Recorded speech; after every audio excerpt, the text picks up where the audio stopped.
අයිබෝන් දරුවනේ. හුඟක් ළමයි කියන දෙයක් තමයි මේ කාලය එකතු කරන එක. කාලය අඩු කරන එක හරි අමාරුයි නේද? අනේ හරි අමාරුයි කියලා කියනවා. අනේ සේරම පුළුවන් සර් කාලය එකතු කරන්නයි කාලය අඩු කරන්නයි බෑ කියලා සමහර කට්ටිය කියනවා. ඒක නිසා අපි මේ කාලය එකතු කිරීම හා කාලය අඩු කිරීම කියන ගණිත ක්‍රමයේ සුට්ටක් නිවැරදිව හදාගන්න. ඇත්තටම කාලය අඩු කිරීම සහ කාලය එකතු කිරීම කියන දේ ගත්තහම දරුවනේ ගොඩක් ළමයි කාලය එකතු කිරීම කාලය අඩු කිරීම මනෝමය නැත්නම් හිතින් කරනවා. ඒක හොඳයි. ඇත්තටම හොඳයි. ප්‍රායෝගිකයි සහ ඒක තමයි විය යුත්තේ. නමුත් ශිෂ්‍යත්ව විභාගය දිහා බලුවොත් ශිෂ්‍යත්ව විභාගයට එනවා පහවසර පුංචි ළමයින්ට මනෝමයෙන් හදන්න නැත්නම් හිතින් හදන්න බැරි තරමේ සමහර ගණිත ගැටලු. එකතු කිරීම හෝ අඩු කිරීම වෙන්න පුළුවන්. අන්න ඒ වගේ වෙලාවට අපිට සිද්ධ වෙනවා ලියලා අපි සාමාන්‍ය විදියට ලියලා එකතු කරන්න හෝ අඩු කරන්න. සහ තව දෙයක් තමයි විභාගයක් වගේ දෙයකට දරුවනේ අර හිතින් හදලා අවදානමක් ගන්නවට වඩා හැමතිස්සෙම හොඳයි අපි ලියලා දානක් හදන්නේ. මොකද හදිසිය හරි අපිට වැරදුනොත් නැවත පොඩි වෙලාවක් තියෙනවනේ අපිට පේපර් එක නේද? අපි පේපර් එක වේලාසන ඉවර කරොත් අපිට පුළුවන් නැවත බලන්න අපි හදපු එක හරියද කියලා.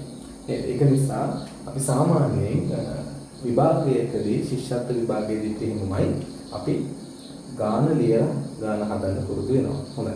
එහෙනම් අපි මුලින්ම අද දවසේ අපි ඉගෙන ගමු කොහොමද කාලය එකතු කිරීමේ ගණන් හදන්නේ කියලා. හොඳයි. එහෙනම් අපි යමු කාලය එකතු කරන්න. දරුවනේ මේ තියෙන්නේ කාලය එකතු කිරීමේ සරල ගණිතයක් ගැටලුවක්. බලන්න මේක එකතු කරනකොට සාමාන්‍ය විදිහට එකතු කරනවා 8.8යි 8යි 2යි 3යි එකතු කරාම 5යි 4යි 3යි එකතු කරාම 7යි. දැන් මේක එකතු කරාම කියන්නේ පැය 4යි මිනිත්තු 28ට පැය 3යි මිනිත්තු 30ක් එකතු කරාම උත්තර එනවා පැය 7යි මිනිත්තු 58යි කියලා. මේක සාමාන්‍ය සරල එකතු කිරීමේ ගැටලුවක්. මේක පුළුවන්. මේක ගැටලුවක් නෑ. හැබැයි මෙතනින් එහාට අපි සංකීර්ණ ගණිත ගැටලුවක් ගැන කතා කරමු. බලමු උදාහරණයක් කරගෙන. හොඳයි දරුවනේ. මේ බලන්නකො මේ ගණිතේ කාලය එකතු කිරීමේ ගැටලුව. පැය 4යි මිනිත්තු 28ට පැය 3යි මිනිත්තු 35ක කාලයක් එකතු කරන්න තියෙනවා. දැන් අපි බලමු මේක සාමාන්‍ය විදිහට අපි එකතු කරනවා පහලට 8යි 15යි 13න් 3 එකක් ඉතුරු උඩින් දානවා 3යි 2යි 5යි 5යි 1යි 6යි 4යි 3යි 7යි පිළිතුර ලැබෙනවා පැය 7යි මිනිත්තු 63ක්. එකතුව හරි නමුත් පිළිතුර වැරදි. හේතුව තමයි මිනිත්තු පැත්තේ අපිට පැය විනාඩි 63ක් තියන්න බෑ. මිනිත්තු පැත්තේ මිනිත්තු 63ක් නැත්නම් විනාඩි 63ක් තියන්න බෑ. දැන් අපි ඉගෙන ගත්ත දේ හරි මතක් කරොත් අපිට මතක් වෙනවා මිනිත්තු 60ක් පැය එකක් බවටපත් වෙනවා. එහෙනම් මෙතන මිනිත්තු 63ක් තියන්න බෑ.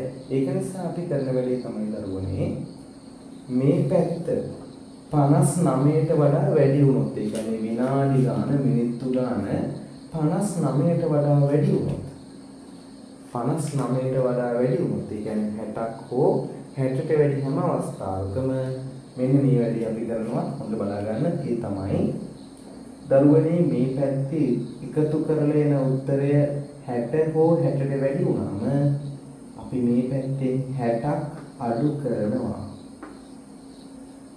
ඒ අඩු කරන 60 විනාඩි 60ක් කියලා කියන්නේ පැය එකක්නේ. ඒ අඩු කරන 60 අපි මෙන්න මේ පැත්තට එකක් විදියට එකතු කරනවා.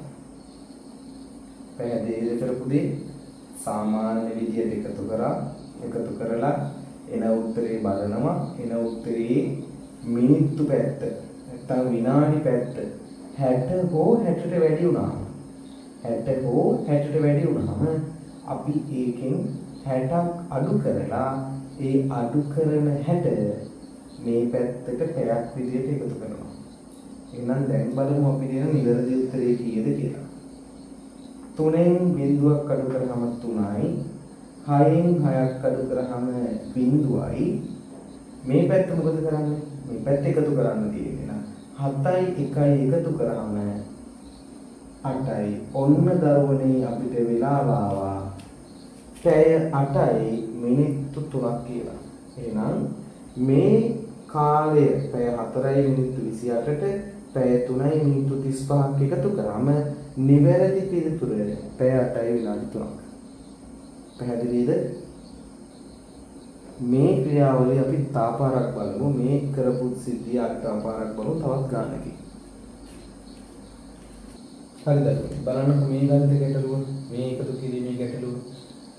පැය 8යි මිනිත්තු 45ට එකතු කරන්න තියෙනවා පැය 3යි මිනිත්තු 15ක්. එහෙනම් අපි එකතු කරමු. සාමාන්‍ය විදියට සරල විදියට එකතු කරනවා. 5යි 5යි 10න් බිඳුව එකක් ඉතුරුයි. 4යි 1යි 5යි 5ට එකක් එකතු කරනවා 6යි 8යි 3යි 11යි. අපිට උත්තරය ආවා පැය 11යි මිනිත්තු 60ක් විදියට. පැය 11යි මිනිත්තු නැත්නම් විනාඩි 60ක් විදියට. දැන් මේ පැත්තේ 60ක් තියෙන එක වැරදි නේද? අපි ඉගෙන ගත්ත මේ පැත්තේ තියන්න පුළුවන් විනාඩි 59 විතරයි. එහෙනම් අපි මොකද කරන්නේ? 60 හෝ 60ට වැඩි වෙච්ච ගමන් මගේ දරුවනේ මෙන්න මේ පැත්තෙන් 60ක් අඩු කරනවා. ඒ අඩු කරන 60 මේ පැත්තට එකක් විදියට එකතු කරනවා. දැන් නම් ඔන්න අපි මොකද කරේ? 60ට හෝ 60ට වඩා වැඩි වුණාම 60ක් අඩු කරනවා. ඒ අඩු කරන 60 මේ පැත්තට එකක් විදියට එකතු කරනවා. එහෙනම් බිඳුවක් බිඳුවයි 6න් 6ක් බිඳුවයි 11ට එකක් එකතු කරාම 12යි. ඔන්න දරුවෝ උත්තරය අපිට ආවා පැය 12යි මිනිත්තු 0යි කියලා. පැහැදිලිද? මම හිතනවා හොඳට පැහැදිලි වෙන්නේ නැති කියලා.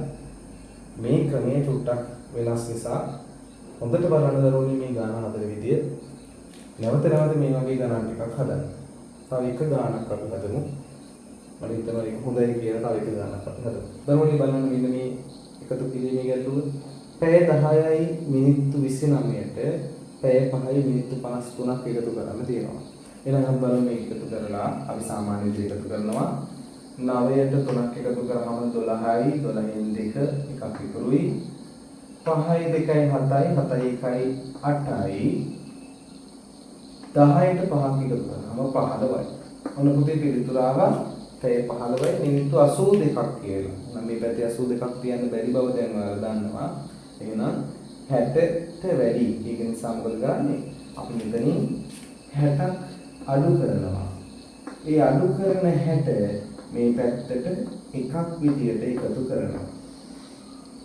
එහෙනම් 2න් බිඳුවක් 2යි 8න් 6ක් 2යි 15ට එකක් එකතු කරාම 16යි. ඔන්න දරුවෝ නිවැරදි උත්තරය ආවා පැය 16යි මිනිත්තු 22යි කියලා. පැහැදිලිද? මේක අපි ඔන්න ගාන 4ක් මේ වෙනකොට හැදුවා. මේ ක්‍රියාවලිය මතක තියාගන්න. එක් සාමාන්‍ය විදියට එකතු කරාම එන උත්තරය 60 හෝ 60ට වැඩි නම් අපි මෙන්න මේ විදියට විනාඩි පැත්තෙන් 60ක් අඩු කරලා එක පැයක් විදියට මේ පැත්තට එකතු කරනවා.